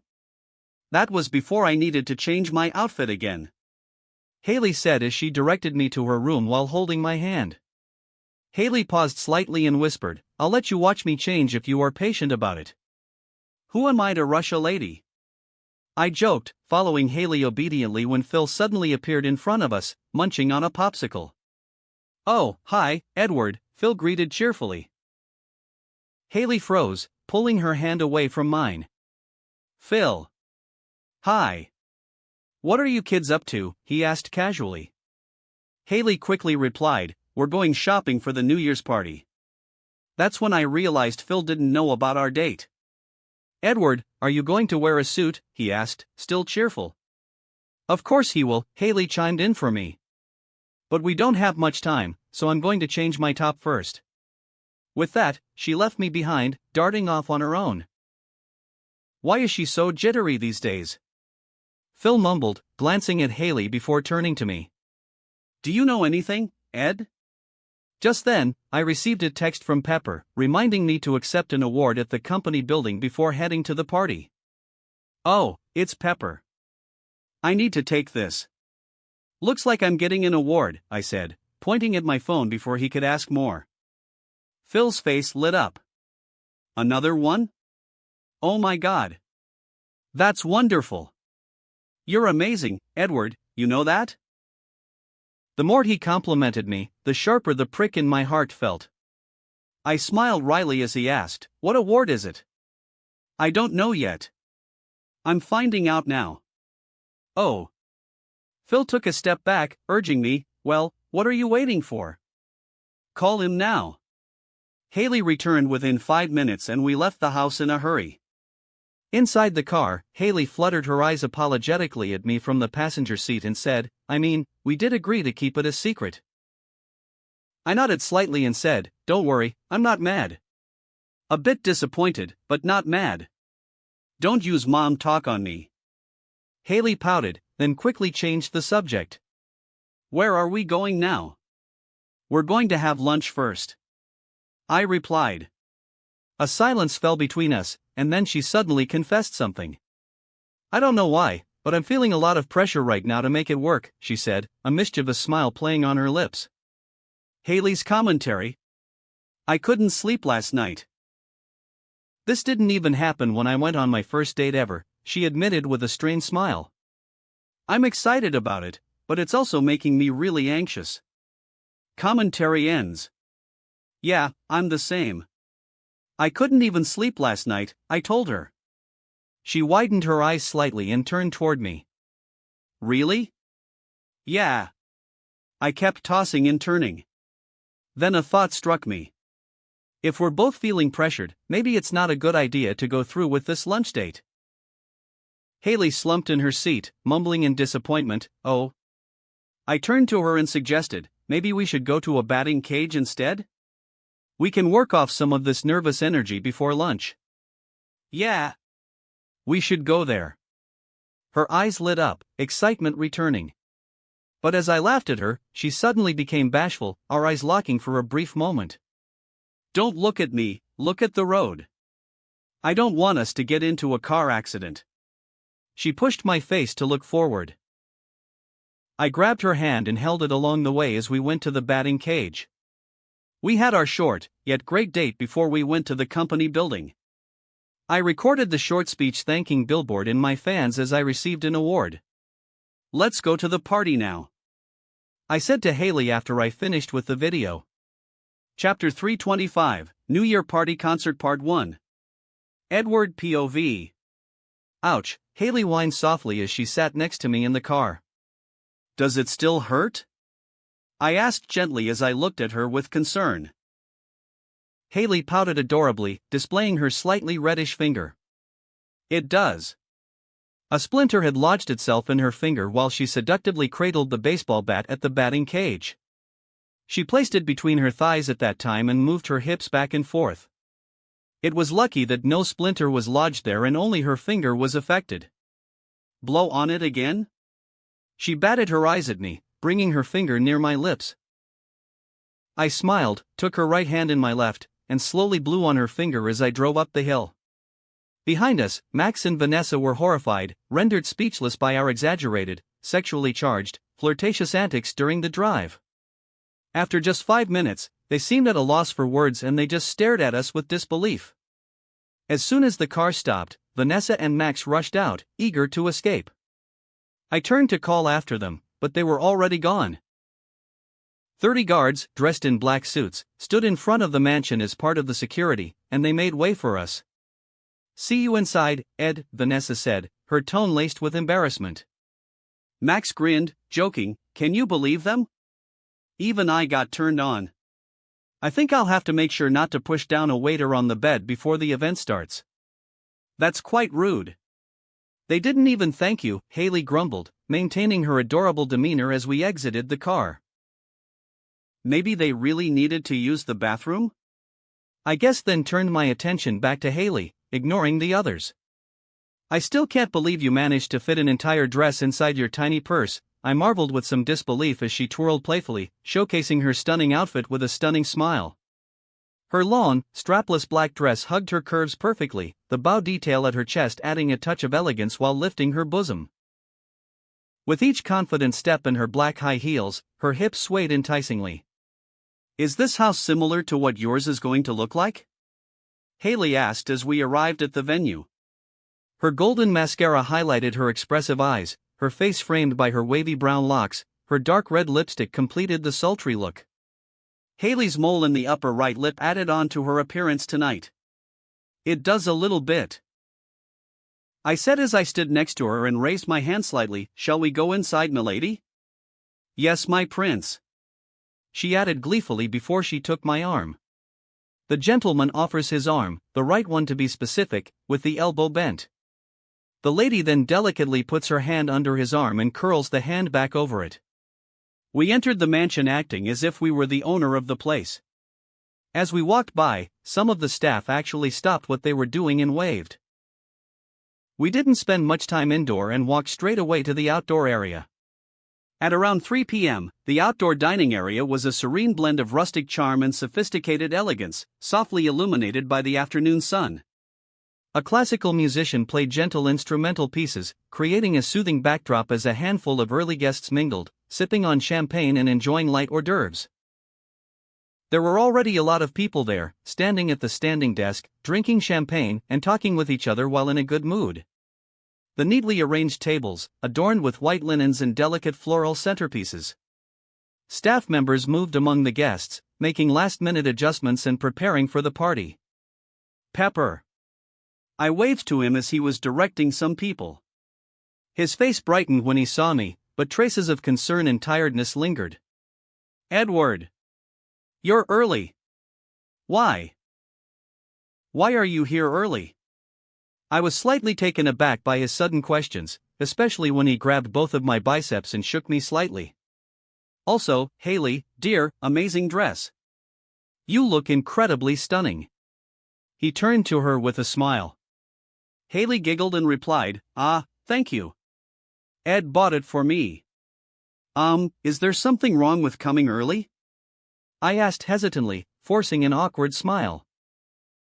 Ronaldo interjected, explaining the situation to me. People coming early to a party is a sign that the party won't go very well.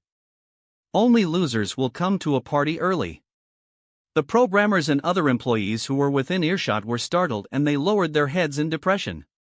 My eyes darted around in confusion before I said to Pepper, but I'm one of the organizers. So that doesn't count, right? It counts. Pepper, Ronaldo, Caroline, Max, and several other staff members shouted in unison. Geez. I groaned in disbelief before saying, all right then. Haley and I will stay in our room for several more hours until it's late enough for us to join the party. And go change your clothes too. Pepper shouted irritably, then walked away before making a U-turn to return to his original position. What? I asked, confused. His tone shifted to a friendlier one as he asked, forgot to ask you about your date? How did it go? Haley and I exchanged glances before I replied with a smile, it went well. Maybe there will be a second date? I don't know yet, depending on whether she takes my call after this. Haley grimaced in confusion as she looked at me. We already had our second date. We had? I stared at her, puzzled. You had? Pepper seemed just as confused. Haley started counting on her fingers. We went to the batting cage, that was the first date. Then we had a lunch date, which was the second date. New Year's Eve will be our third date. And you know what people do on their first date?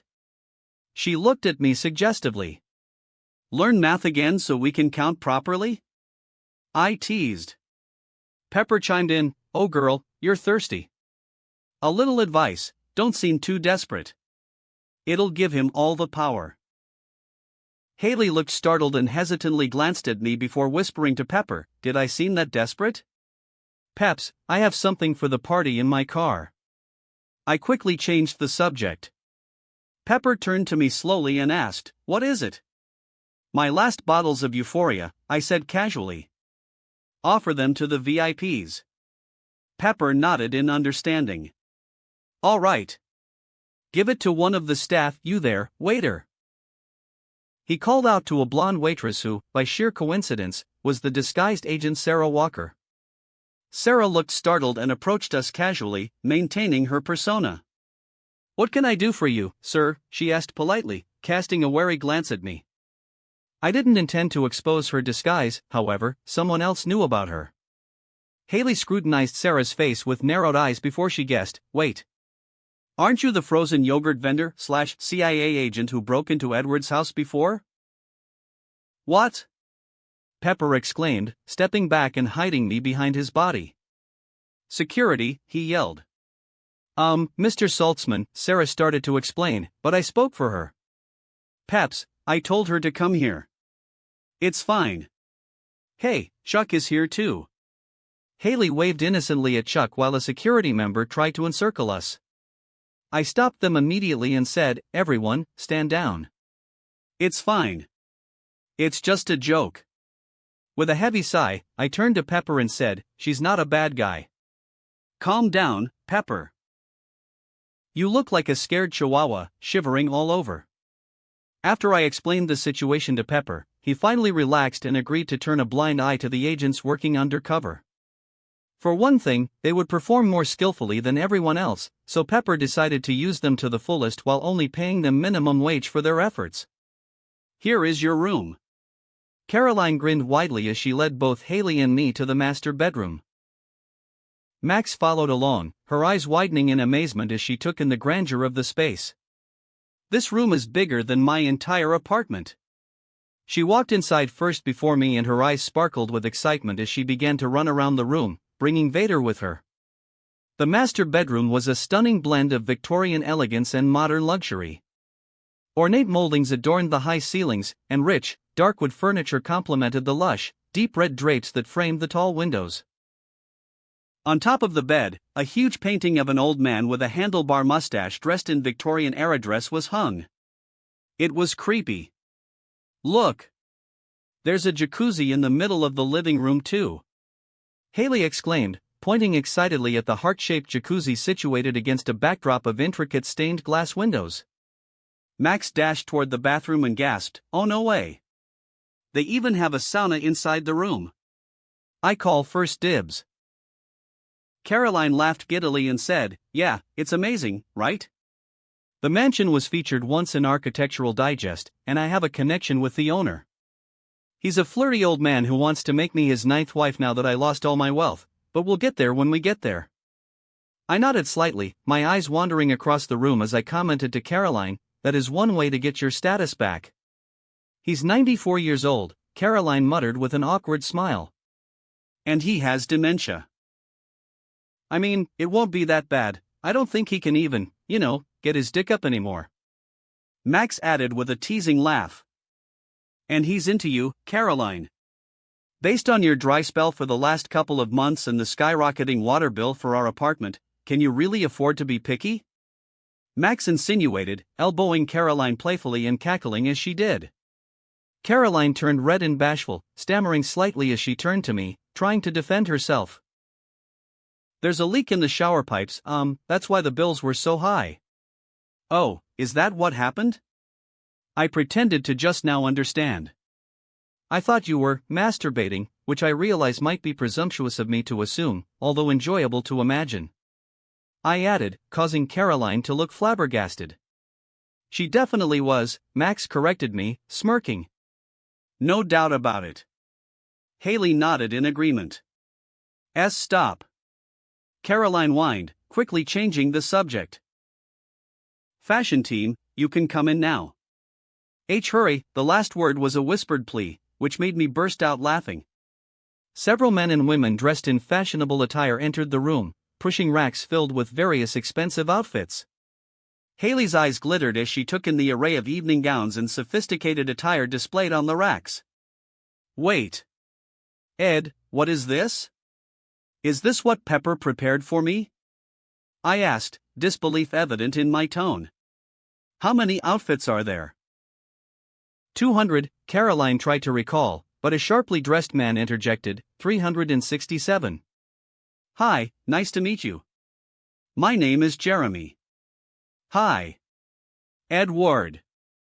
I shook hands with the man, who gleefully waved me off as he said, I know who you are. I'm a big fan. Now, Jeremy, what do you have for me today? And why is the number more than the days in a year? I asked with a teasing grin. Meanwhile, Haley approached the racks, scrutinizing the outfits.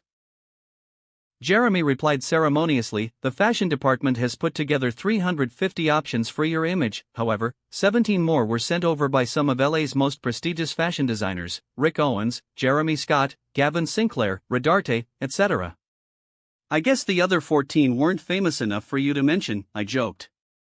Jeremy smiled wryly and confessed, to be honest, I forgot the script. The women's outfits are prepared per your requests. It's all here. The dresses served as a backup plan in case something went wrong. Haley noticed several dresses labeled Haley and was flabbergasted. You bought me dresses? She asked, astonished. Oh yeah, I replied, remembering our earlier conversation. That's just in case something happens and you ruin yours during the party. Being my date can be quite dangerous, you know? This is just a precaution.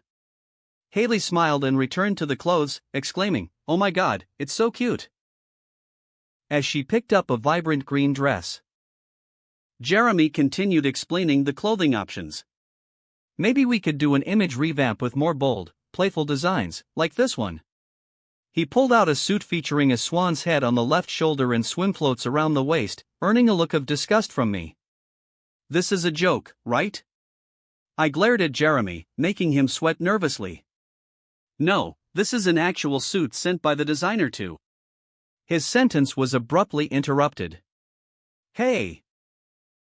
Haley exclaimed, gaining everyone's attention as she pulled an outfit from the rack. Her eyes widened in disbelief as she displayed the suit to everyone. Keeping her excitement in check, her voice trembled slightly as she asked, is this mine? The double-breasted suit with golden buttons and ornate embellishments caught my eye. Yes, it is, I confirmed with a smile. It looked like something Sanji would wear if he was ever thrown to Amazon Lily and his clothes were upgraded by the girls there. Wait, let's not kid ourselves. If Sanji were thrown to Amazon Lily, he would never make it until the time skip. Oh, and there are also 3 outfits from the newbie designer, Haley Gwendolyn Dunphy, Jeremy added, breaking free from his momentary daze. We received the design you sent us and created the final product. Haley rushed and gave me an affectionate hug immediately after hearing that. Edward! You did care about my designs. She yelled in excitement, jumping up and down inside my embrace. I thought you weren't interested in it since it's been so long since I gave it to you. Jeremy interceded before I could, sorry. Since there's no receipt, we didn't know where to send the receipt for the whole thing. That is until we know that you're his friend? He was confused at the last second, not knowing how to describe the nature of our relationship. Haley and I glanced at each other, but we didn't correct him as we too didn't have an answer. Jeremy left after telling me to pick out my outfit for the day, and so did Caroline as they had to do some more work. Max went with them, taking Vader with her. Before Caroline left, she ominously said, there's a red button on the side of the bed. Don't ever, in any circumstances, press the button. Haley and I were both dumbfounded when we heard it. I placed a do not disturb sign on the front door and locked it.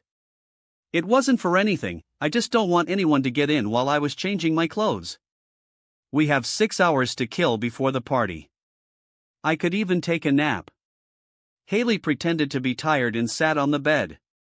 She considered laying down, but it would ruin her dress. I'm taking it off. I wore it way too soon, she said as she began to unzip her dress. I grabbed a shirt from my wardrobe and threw it at her. Wear this for now. As I turned, her dress fell flat on the floor. I was stunned for a few seconds, realizing she was going commando beneath it. Haley grabbed the shirt midair and slowly began to put it on.